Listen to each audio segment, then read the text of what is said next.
Good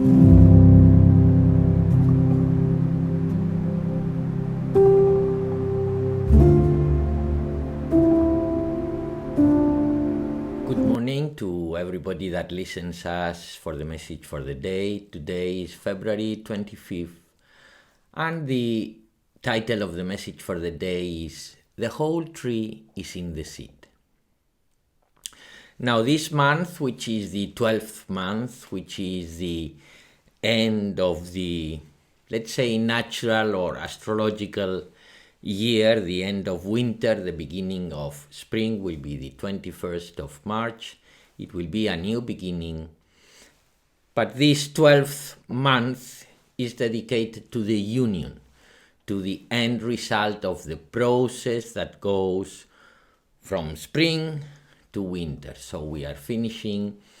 You may have difficulties in understanding some of the concepts of the message for today, but don't worry if you don't understand it. You don't need to understand them because they are very experiential.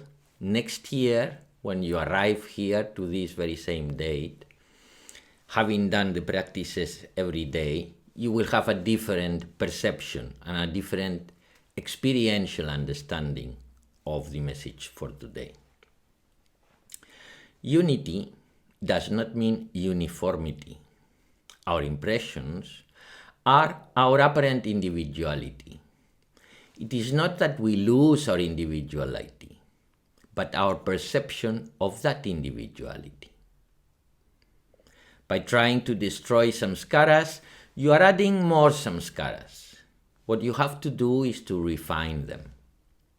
When you reach a certain point of refinement, there is a great tranquility, and the samskaras fall away and become one with their original elements, which are indestructible.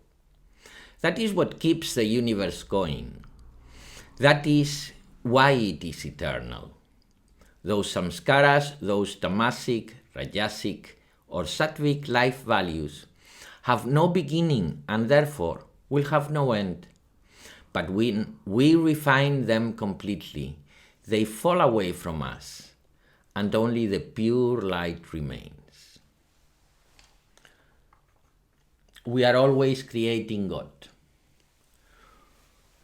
We are always pulling that pure energy, that pure experience that experiences itself.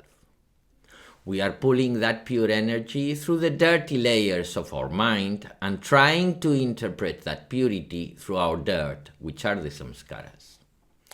That is why some philosophers say that man creates God according to his own conceptions. The elements of the samskaras, which are of very fine matter, disintegrate beyond the subatomic particles and flow to the areas where they are most needed. Thus, these fine currents remain during the final fusion between the individual and the universal, between man and God. Here, a different process occurs.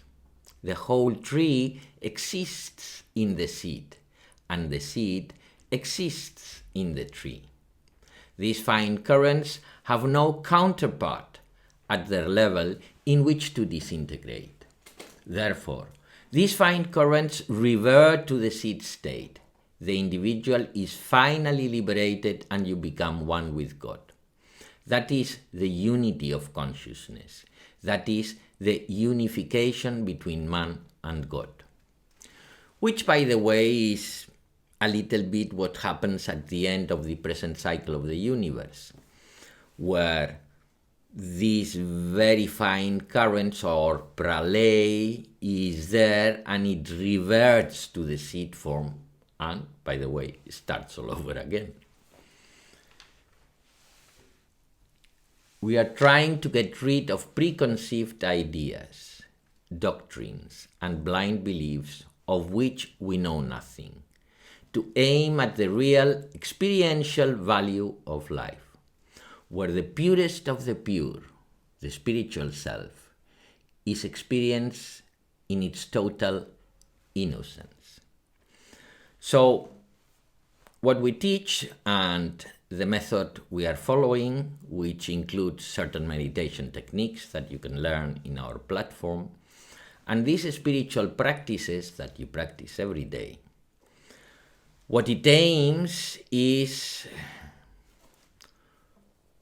for the purest of the pure, for the experiential value of this existence. So the practice for today will be quite simple. Any preconceived idea that you have, forget about it for today. So whatever you have preconceived ideas about anything that is going to be happening today, simply discard that preconception and just open your eyes, open your ears, and try to live the experience of this day without any preconceived idea. And in any case, remember, it's only one day, it's only one practice. Tomorrow will be another day, tomorrow will be another practice. So thank you very much, have a beautiful day, and namaste.